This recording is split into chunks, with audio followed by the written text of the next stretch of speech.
All right, today we're going to chat with Ben Scott. Ben Scott is a special guest here because Ben and I kind of got started, or Ben got started, and I kind of helped him get a start in real estate a little bit.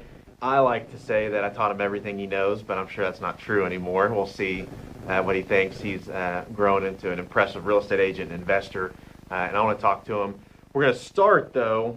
I just learned before we started recording that you used to be in TV, and I didn't know that. Tell me what you did in TV. Well, I will say it's a bit humbling to have a little more gray hair than your mentor, but yeah, Brett is a great resource and really helped me kind of jumpstart my career in real estate. Yeah. But I was just telling Brett off camera that my background was in TV. I went to school for broadcast journalism, went to the University of Colorado, and then got a job at the CBS affiliate in Joplin, Missouri. Oh, okay. So I call that 2-year period my Vietnam, because Joplin, Missouri is not a good place to be as a single 20-year-old dude. Not a lot going on. Yeah, not a lot going on. Anyone my age already had a couple kids and a couple divorces, and got to do a lot of cool things, cover the Kansas City Chiefs, got to go to all the home games. So I was there for 2 years, then was the weekend sports anchor at the Fox affiliate in Tulsa. Ah. And so got to go to the Fiesta Bowl when Boise State beat OU. The Statue of Liberty. Which some people call the best college football game of all time. Yeah. And got to cover OU and OSU. Was knocking on 30. Money wasn't that good. Working every weekend, so transitioned to sales and media sales, and then eventually career in real estate sales. Yeah. So how long ago? So that would have been in the early 2000s? Yeah, mid-2000s. Mid-2000s? Yeah. Okay. Yeah, I'm trying to think of that game. So you got into media sales. Mhm. Was getting into sales a tough transition, or was it? Yeah, did you because catch it's just a different mindset. I mean, it's not go to work and you're done mindset. Yeah. It's a providing value mindset. It's changing because you're paid off what revenue you generate, and I hadn't really ever done that. And so that was a complete shift in how I had to approach my work. My first job was one of those deals where they toss you a phone book and they say good luck. Oh gosh. And so, left a lot of voicemails, got hung up on a ton, but That's real sales. I know, yeah. Real estate's not real sales. I was selling AM radio, Oh god. which is brutal. Yeah. So we're selling like packages for $500 a month, and you make $50 on that or something. But you stick around long enough, and your managers see you're good at your job, and they start to hand you accounts, and your book of business grows. And then, so I ended my media career sales at the KFOR Channel 4, the NBC affiliate in Oklahoma City. Okay. And so worked there for 7 years, actually. Yeah. So how does, just out of curiosity, how would, if you get an account like I think you had a big furniture store, was an account of yours, do you get a commission off of their spend every month, or is it like, how does that work on the So sales you side? get a percentage of what commercials air, Okay. and what the rate was. Okay. Most big clients are represented by advertising agencies. So the agency gets a cut, and then the TV station gets a cut, and then the salesperson gets a cut. So there's a lot of mouths to feed in some of those. We had a really cool building at Channel 4, and just a kind of cool place to work. Did you see, I know like just traditional media, traditional advertising with social media and Facebook and TikTok and Google and all the other ad opportunities, were you seeing stuff slow down at all? Or Yeah. other than COVID, but like just trend wise? Yeah, because when I got there, and I guess it was 2013, a 30-second commercial in the 10 p.m. news was about $1,200. When I left, it was about $500. Our viewership is 65 plus, 50 plus.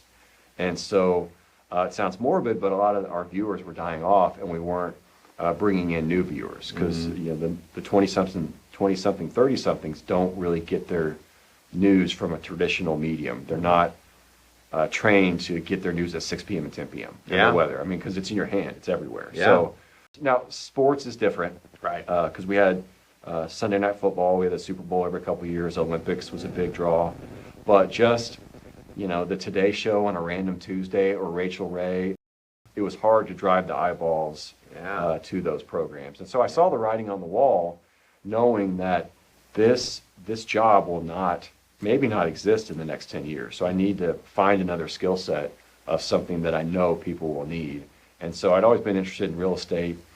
I actually sat down with you at a Panera Bread. Yep. And talked about getting my license, and Brett gave me some really good advice, and then got my license and worked part-time for a number of years. Yeah. Until I decided to just burn the ships and go full-time. Yeah. Did I give you good advice that day or just in general? I think just in general. Okay. I was like, Yeah, what yeah. was it? I want to know. Yeah. I wonder what I said. That and you had the same kind of path trajectory that I did, which is start part. I met someone who said they were going to help me, said they were going to hold my hand. Started part-time, had some success, and then was able to transition into it full-time, which is what I encourage all agents to do, is start part-time, just because, especially if you got family or responsibilities, right? If it's just me, I can eat ramen noodles and sleep on the couch, right? But it's tougher. You got more responsibilities. You're pulled in more directions. So starting part-time is just so much easier for people to get their feet wet. And I tell people that ask me about real estate, I direct them to Kivo, or the Kivo model, because it is a great place to learn and to have mentors that have a vested interest in your success.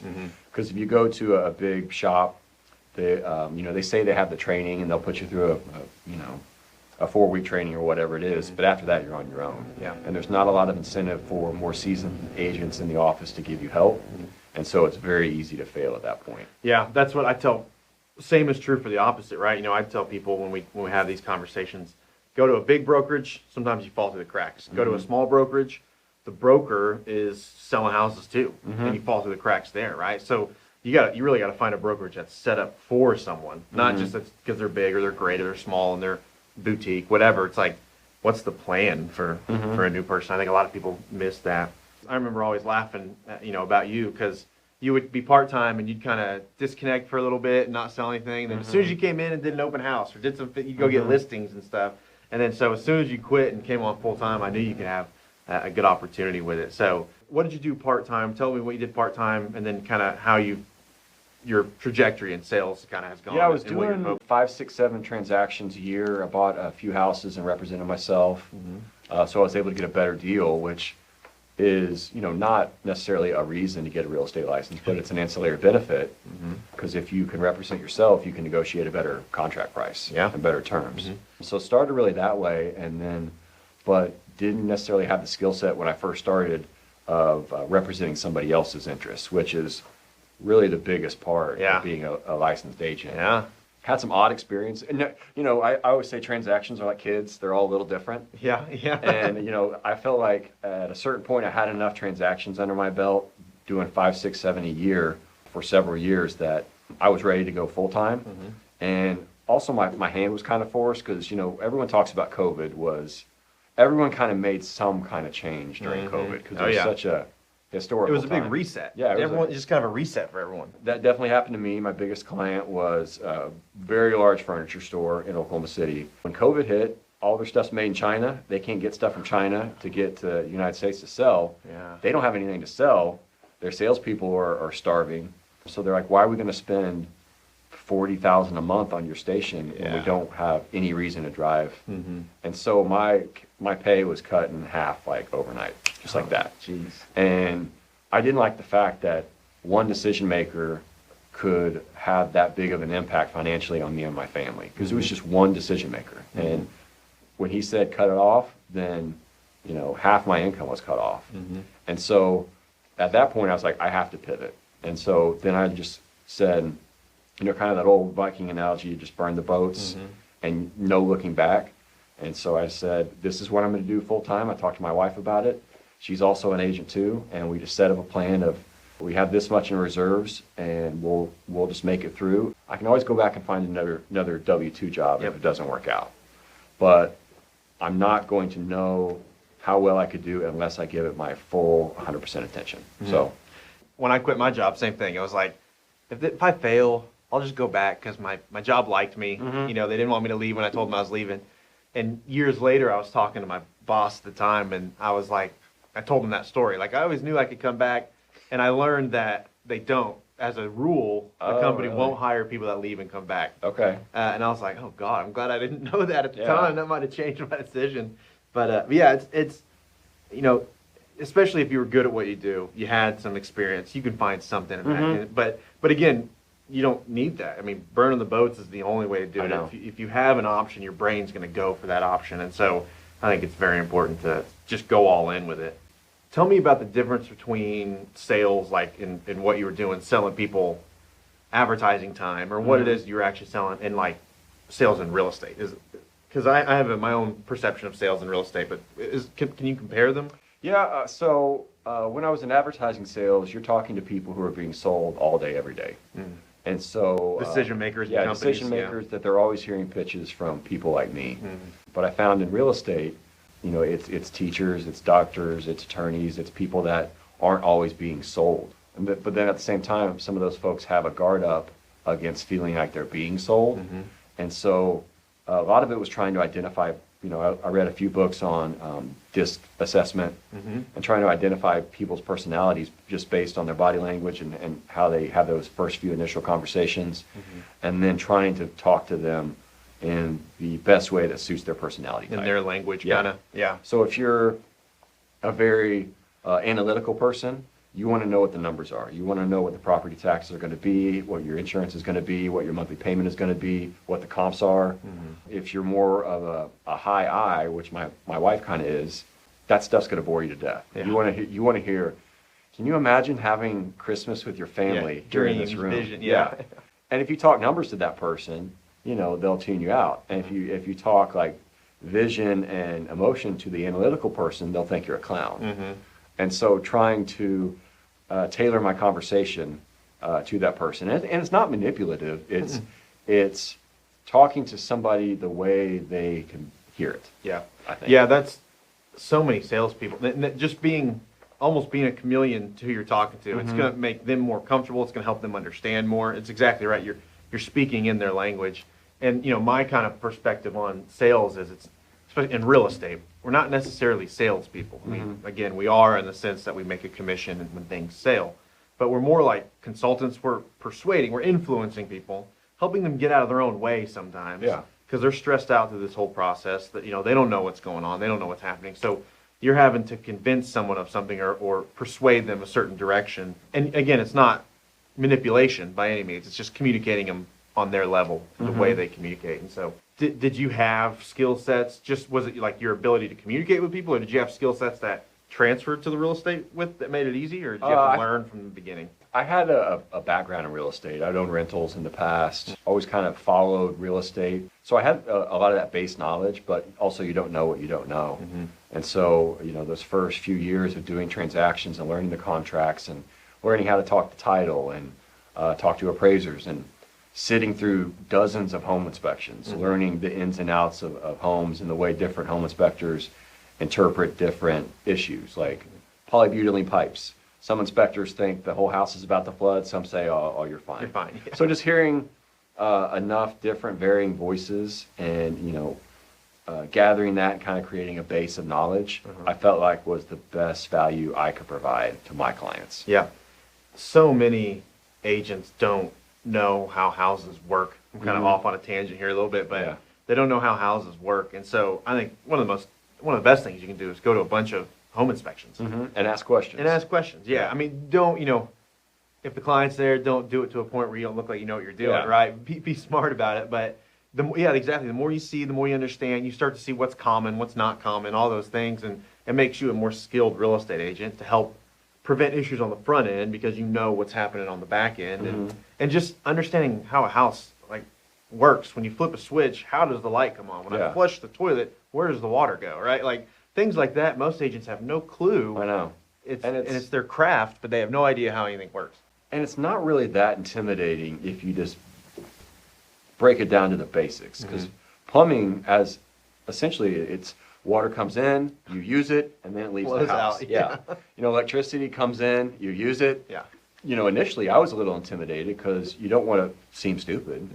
But, I mean, if you can read inspection reports and then if you see something a term you don't recognize, just Google it and then you'll learn it. And then so when you're in front of that client a year later, you're like, I've seen this on inspection reports before. It's not a big deal, but if you're concerned about it, we can do A, B, and C. And then so providing or creating a base of knowledge where you can actually provide value to that client versus just, because I think a lot of people think real estate agents just open the door and flip the light on. Yeah. Some of them do, Yeah, a lot but do. the good ones are finding out ways they can provide value to the client. Yeah. And most of the time, providing value is just providing information. That's Yeah. all it is, so that they can make an informed decision. But yeah, that's one of the best things I like to do when I'm in front of an inspector and a homeowner. Because if the inspector's there and you got a feeling like sometimes maybe the buyer might be freaking out a little bit, they're unsure, they're uncomfortable. It's better to hear it from the inspector's mouth than my mouth, right? So I'll ask the inspector, like, what's the risk with that? Like, because they'll say, here's this, and this are wrong.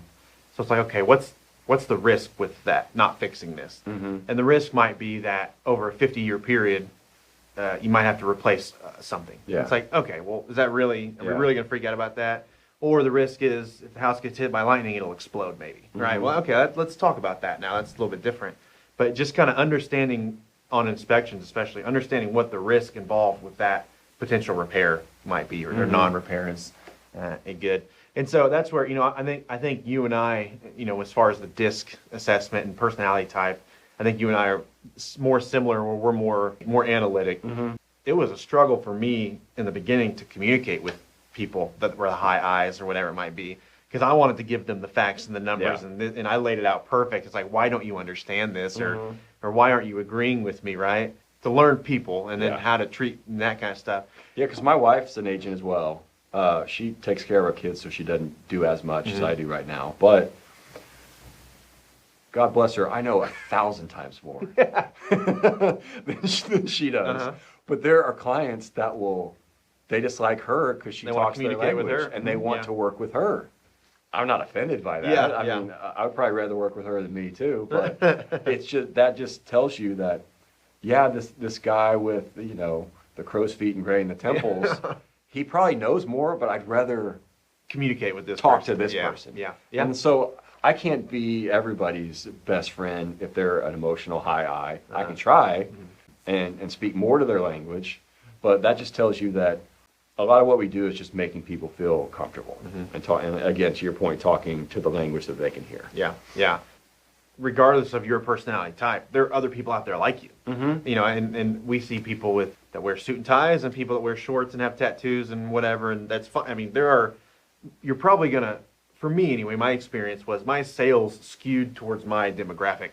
So when I first started, I was married, new child, first time homeowner.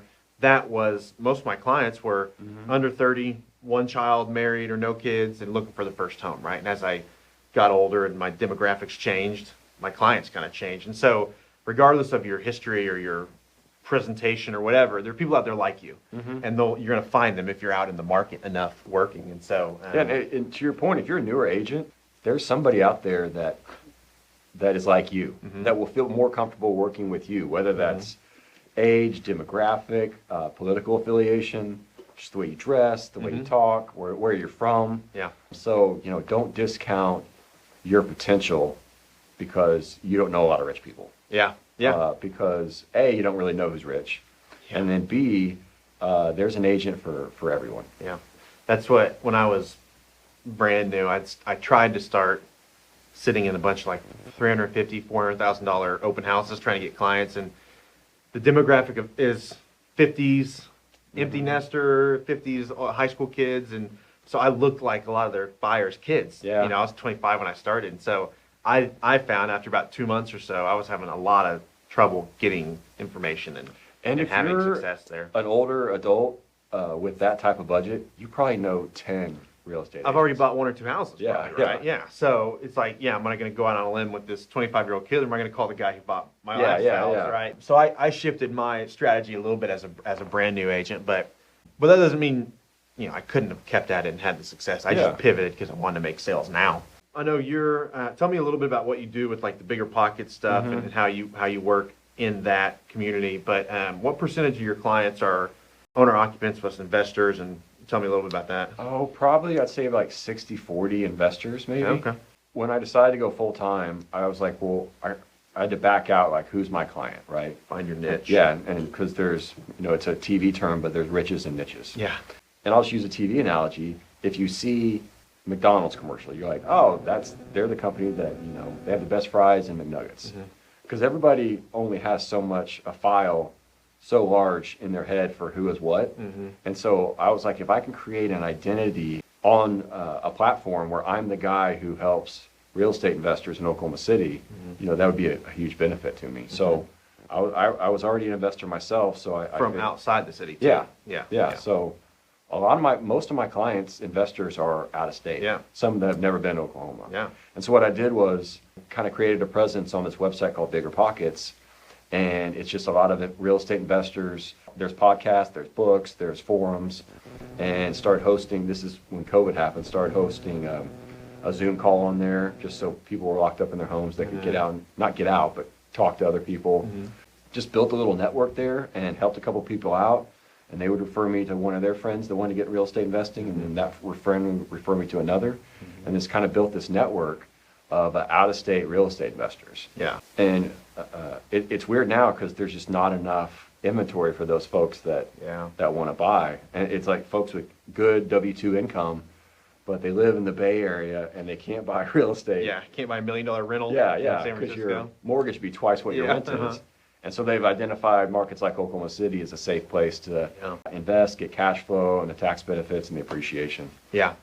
So that's, and if you're listening to this and you don't know what Bigger Pockets is, I would highly encourage you to go find it. Phenomenal resource, especially on the investing side, but on all the chat rooms and all that.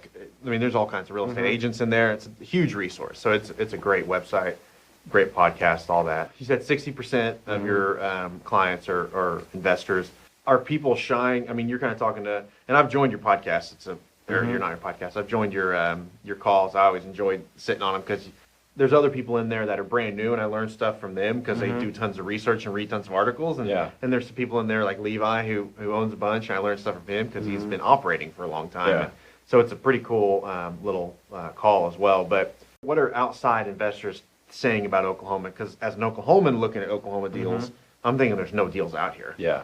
As a Californian looking at deals, they still have an appetite? Are they slowing down because of rates, or what? I mean, there's still an appetite, but the rate is hurting. Interest rate hikes are hurting cash flow, and so it's just kind of a weird deal because last year, you couldn't find any deals, but the rates were so great, and now there's a few more deals because homes are sitting on the market longer, but the rates eat up your cash flow. Yeah, and so I probably get 3 or 4 texts a week asking about subject to. Loan assumption, creative financing, owner financing, which, subject to can be difficult because that person has to be in a really distressed position. And then loan assumption really only works if you're owner occupied. Creative financing, there has to be a strong level of trust there. Yeah.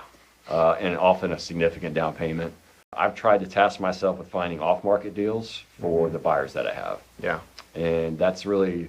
And so I've been able to find a few off-market deals of people who aren't on the MLS and weren't on Zillow or Craigslist or Facebook, and then pair them, say, hey, I'm not kind of like, because if you're a property owner, I'm sure you get this. You probably get a dozen emails, postcards, texts. Yeah. Hey, we buy houses, blah, blah, blah, which means we're going to go in your house, offer you 70% of what it's worth, and then tear it apart. Yeah. Yeah. And try to assign that deal to somebody else. Yeah, and then sell it, yeah. And hope somebody will buy it. Yeah. And if they don't, we're not answering our phone. And you think you have a buyer this whole time and you don't. Yeah. But so what I've been trying to do is say, I literally do have a buyer for you. So if you're looking to sell, call me. And then potentially, we could get your home sold. Just pay one agent. You don't, because a lot of these are tenant occupied, so they don't want to disturb the tenants. Right. And so if they can find a buyer that will buy it, maybe with a light walkthrough by me without disturbing the tenants, they're not going to have to pay 2 agents. It's a good value add. How are you coming across those? Are you cold calling? Are you sending mailers? Mailers, a little cold calling here and there. Have a few bird dogs out there that just folks I work with that say, if you hear of anybody that has like a problem rental property, or maybe they inherit a property that's in distress and they don't want to deal with it, like I'll give you a finder's fee, that kind of stuff. Okay. But really, I feel like at this point, when inventory is so tight, that's the best way I can provide value. Yeah. If people know that you're a guy that can solve their problem, again, creating a brand for yourself, that'd be a really good place to be. Yeah. If you're a problem solver, so that it'll get around. You will get referrals like you have. And I had a client that bought a few properties through us, and his lender called me and referred me, and I never met the lender. And referred me a guy because he knew I had been finding this person a few deals. And so he referred me another, the lender had referred me. So yeah, I think that is big time. Finding a niche that you enjoy. It has to be something that you like and enjoy and participate in, and digging down into that. It's not easy. It's No. definitely, I mean, it's hard. Yeah, yeah. I mean, Well, anything yeah. is. Are you just having phone calls with these out-of-state investors? Or are you doing Yeah. Zooms, meeting with Yeah, them? phone calls. What's the hardest part about working with an out-of-state investor to buy something here? Everybody wants a deal. They all want a deal. You Yeah. know, so everyone's read the book, like, hey, buy it for 70% of the value, force the appreciation, and, you know, BRRRR's the really hot acronym. Yeah. And so I'm getting calls from, you know, 25-year-old dudes that don't have two nickels to rub together that want a BRRRR. And Yeah. I'm like, well, it sounds really easy in a podcast, but the application of it, especially the rehab part, can be difficult. Especially from afar. Yeah. And so I'll set the expectation that, you know, the two hardest parts of finding a deal are getting at the right price and then getting the rehab managed affordably.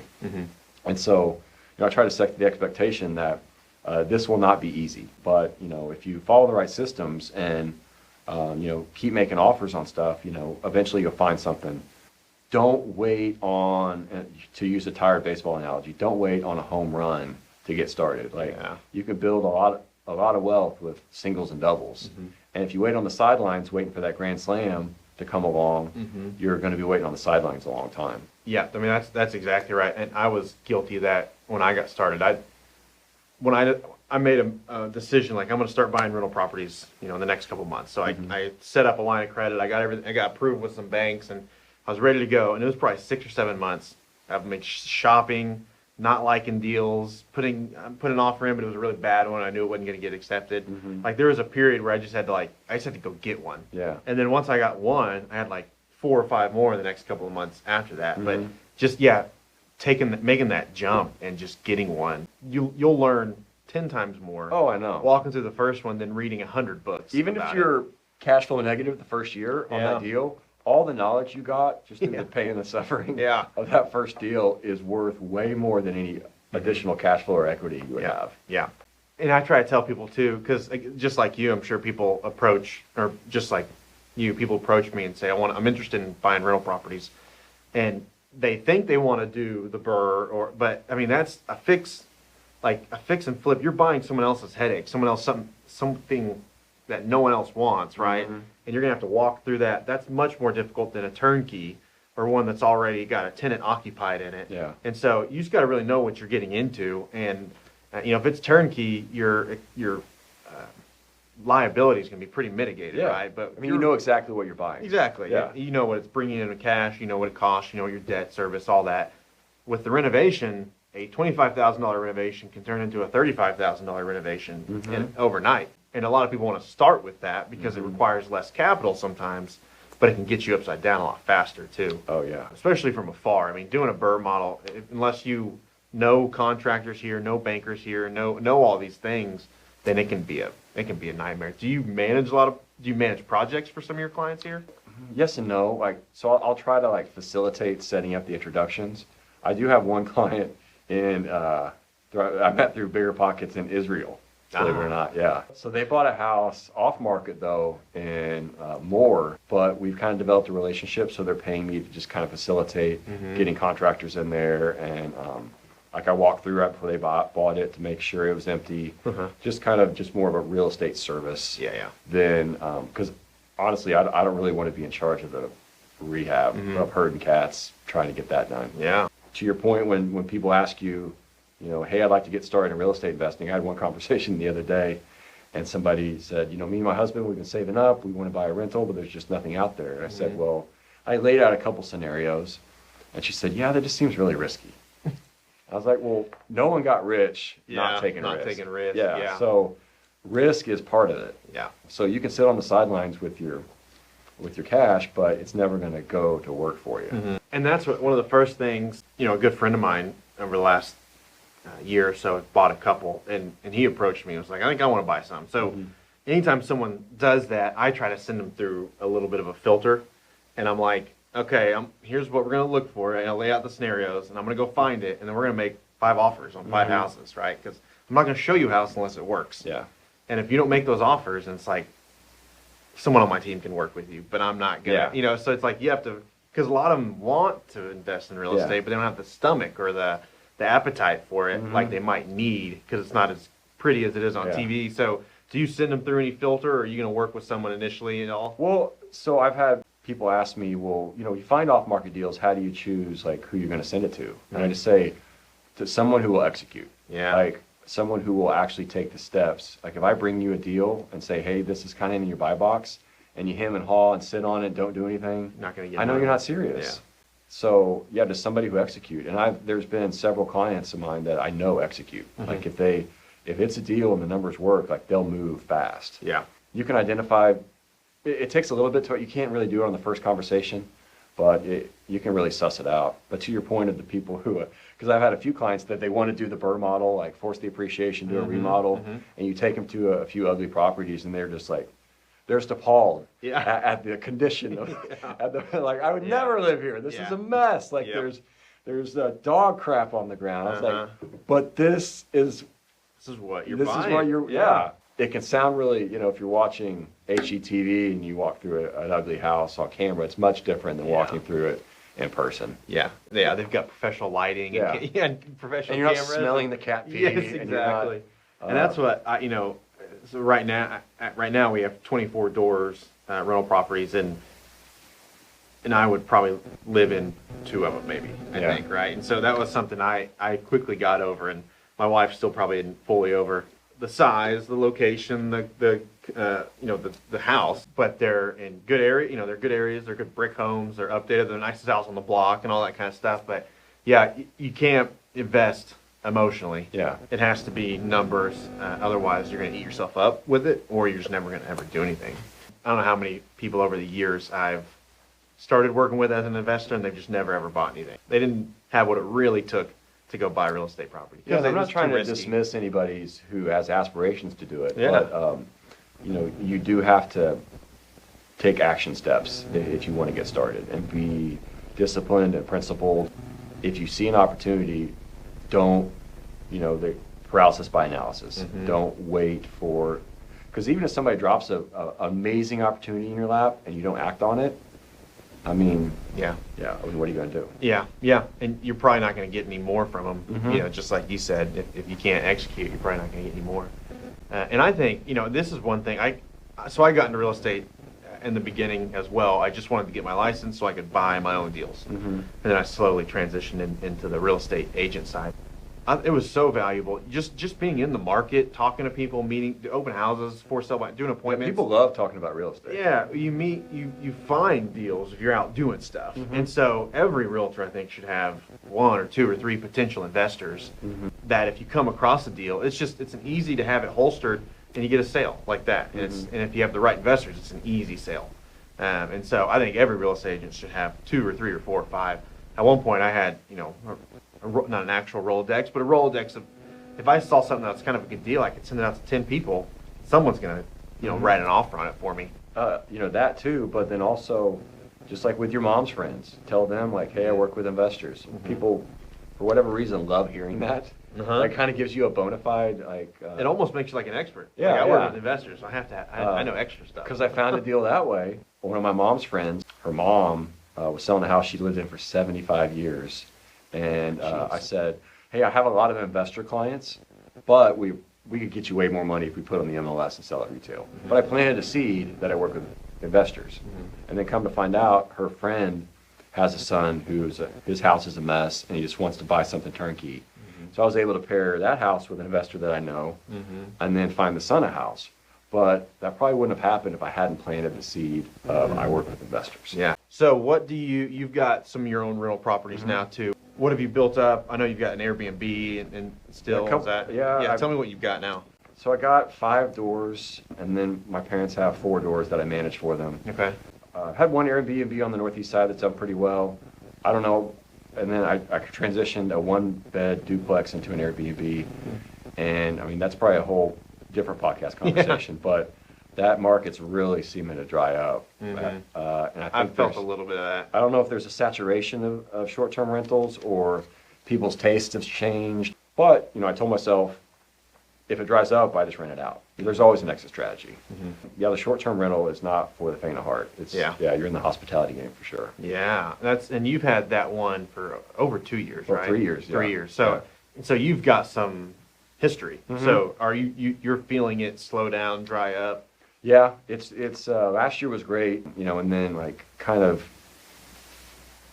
late 2000-ish, when Oklahoma opened up, but the rest of the world didn't really. Mm-hmm. There was a lot of people wanting to get out, and so that was really good. Yeah, I have seen, usually I'd be occupied like 27 out of 30 nights, but I think in October it's like 16 out of 30. So I don't know if that's an anomaly or a larger trend in the market. Yeah. So we had one for about 13 months, and then we just recently killed it. So last year, we started it last fall, and it came out of the gates hot. Yeah. And then even through winter, it did great. And then late spring, summer, it dried up of this year. And then it just kind of, puttered along there a little bit and we just killed it recently. I don't know if it was us not doing as good of a job, not keeping up with it as much, or I think it's just the the market market slowing down. Yeah, I mean, I'm sure you're on it, the local Airbnb Facebook page. There's a lot of folks selling their furniture. Yeah, I tried. Did you see me post mine? I might have. Yeah, I don't know. I've seen a lot of because we closed it and I sold mine. And I posted on there, whole 2-bedroom house for sale. Come buy it. It's everything you need. It's all have it. And everyone's like, "Why are you closing it? What's wrong? What's going on?" And they're looking for the writing on the wall. It's like, we were in a neighborhood we weren't supposed to be in. Yeah. And we were just on borrowed time. But two is like it stopped making as much money to make it worth our time. Yeah. And we weren't going to scale it. So I just kind of like we talked about the rental properties. Like I don't want to just have one making a little bit. Yeah. I want either scale it and make a bunch, or don't do it at all. It's kind of my thought. And so the people are So I thought I'd be able to sell all this furniture immediately, but everyone's like, I got beat up over this furniture, man. I sold it for less than half of what I wanted. And it was a whole apartment. Yeah. So I was a little upset with that. But most importantly, you still have the asset. Yeah. Even if you try to do something with a property and it doesn't work out, you can always pivot and find a different purpose for it. Yeah, just the old adage, you make your money on the buy, right? Yeah. So if you're in a property at a good price, then you have options. And I think that's the number one thing that I tell people when they're buying real estate. Like you've got options and you have tons of benefits with your real estate, tax benefits, appreciation, pay down, all the things that come with the property. And Airbnb is just one of those strategies. I had to replace a hot water tank I wasn't expecting this week. It's $1,700 check that, You didn't want to write. I didn't anticipate writing. I look at it as I would have to replace that eventually, right? It's something I won't have to worry about for 15 years. Yeah. So. Now it's in there. When we have that huge ice storm that just knocked the power out, crushed the city. The 19 or 20? The one in October or the one in February? The February one. That was February 2021. 21? I thought it was about that. Okay, so that year I just replaced, in like a 7-month period, I'd replaced 5 sewer lines.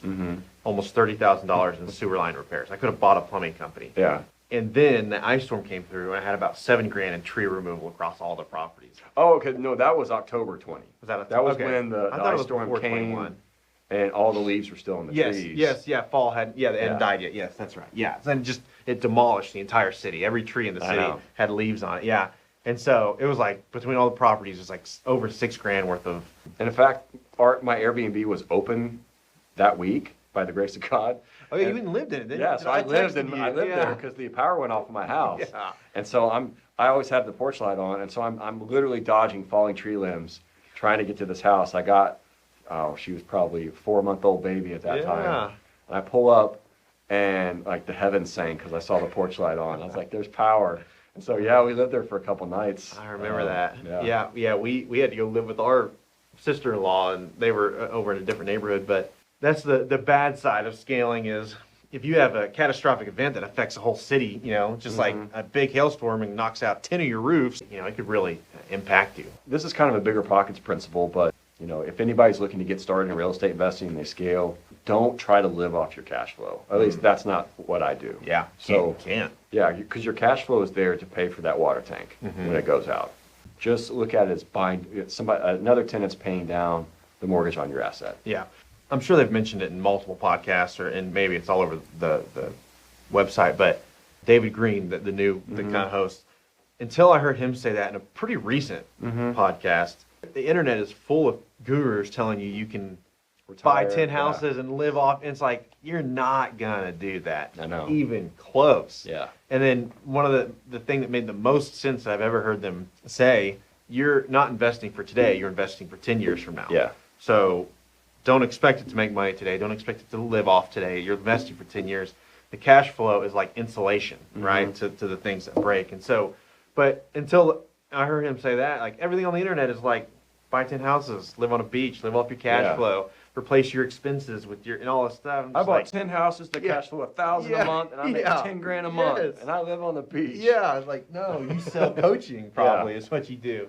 It's all over the internet, and that's what I have to tell people that too, because I'll tell people now how many doors I had, and like, whoa, you must be rolling in it. It's like, no, I lose money a lot of the time on these things, just because 1 month where I replace a sewer line, there's all the profit on all the houses. And so, but in 10 years, like you will have an insane amount of equity to either borrow against, expand your portfolio. I mean, just you're going to have so many options as you pay down those mortgages. Yep.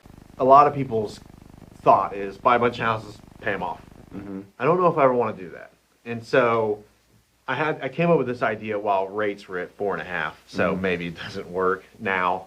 But my thought, I'm at 24. I wanted to get to 50 was my goal. And then every year refinance 5 of them, right? So on a 10-year schedule, basically. So every 10 years I'll refinance a house. To get a better rate or to pull out equity? To pull out equity. Okay. So it's like I'm refinancing 5 a year. Once it's sat there for 10 years, I should easily be able to pull out $10,000 to $20,000 in a refi. So if I pull out 5, if I pull 20 grand out of 5, right? You see that, and that's just, or in just 10 grand out of 5, right? $50,000 income a year of just me signing pieces of paper, and I'm not doing anything else. Or if it's 20, it's 100 grand a year of just refinancing out money. And that would be the income you live on? No, just I mean maybe as a retirement or something. But no, that's just 100 grand a year of free money that I go on vacations with or whatever it might be. I don't know. 10 years forever ago or forever. But so it's like the idea is build this up, and a lot of people want to pay it down, and that's great, and that's a strategy. Probably a lot less heartburn, and you can probably sleep better at night with no debt. But I see these as like piggy banks that you just put money in and you pull out when you want it. Put money in, pull it out when you want it. And so that was kind of put them on a cycle where it's every 10 years I'm refinancing 5 and making 50 to 100 grand a year just on refinances. I've heard different approaches like that. I mean, there's obviously you keep continuing to take on debt. So, I mean, there's a risk there. But as long as you can service the debt, like, I mean, of course, there's risk with everything. But as long as you're servicing debt, you're just expanding your buying power as you grow more debt. Yeah, the paying down and just living on it, I mean, because you're still going to have taxes and insurance even if you pay it off. Right. I mean, think about what the rich do, right? I mean, they cycle off their assets and their money. They don't, the rich of the rich don't park their money in a bank account and then just feel good about their bank statement every month. Yeah. Robert Kiyosaki, he always talks about how the rich live on debt. And so they live off assets where they don't earn income. But what they do is they have assets that they borrow against and live off. Just again, Bezos and Elon Musk and those guys, they don't have income. They have a tremendous amount of equity in their company and they live off draws from it, right? Just massive, really rich people live off draws from their assets. And that's kind of the thought I kind of came on. Well, I have a good buddy who is really into infinite banking. I don't know if you've heard of that. I've heard of it, but I don't know if I can tell you what it is. It's essentially creating life insurance policies. So where you pay into the policy, and then so if you were to go buy a car or go buy a boat, the policy pays for it and you pay interest to the policy. And so you effectively become your own bank. Okay. I listened to like a 3-hour ebook on it, and I'm not sure I still understand it fully. But the way sounds like McDonald's got its way started that way by being able to create insurance policies and then borrowing against them. And then so instead of paying a bank or a lender that interest, you're paying it to yourself. Okay. But you definitely have to have some like capital built up into it. I was just saying you can only borrow against what you've already paid towards it, right? Correct. Okay. But if you put 10 grand into a life insurance policy, you could use that policy to buy a car, and instead of taking out a loan from a credit union to buy the car with that 10 grand. You buy it from your policy Pay yourself and back. pay the interest to your policy. Okay. Interesting. That's, yeah, there are so many financial products out there like that I just refinanced my personal home with this new mortgage that I had learned about, called the all-in-one mortgage. I haven't talked to you about it yet, I don't think. So it's essentially a primary mortgage and a line of credit built into one loan. And so the idea is, traditionally, if you want to access the equity in your house, you have to get a home equity line of credit, which costs money, or refinance it, which costs money. With this, each time I pay towards my principal, it goes into a credit account, and I can pull it out anytime I want, as much or as little, as often or as little as whatever. Similar to a line of credit, I'll only pay interest on it as it's extended, and if it's not extended, I don't pay anything on it. Okay. And so over a 10-year period, if I'm making my payments, principal will build up, and I can access it as I need. And so it's basically, like I said, a line of credit on your primary resident that just exists. Interesting. It is that for 10 years, and on year 11, it amortizes out over 20, so you pay it off in 30 regardless. It took me 8 months looking into this thing before I finally felt like I kind of understood it, like what was going on with it. Because So was that a local bank? No, CMG is a national mortgage company. Okay. I don't think they have a local guy. They used to. The guy I worked with was out of Boise, the loan officer. I didn't understand how it made sense to the bank.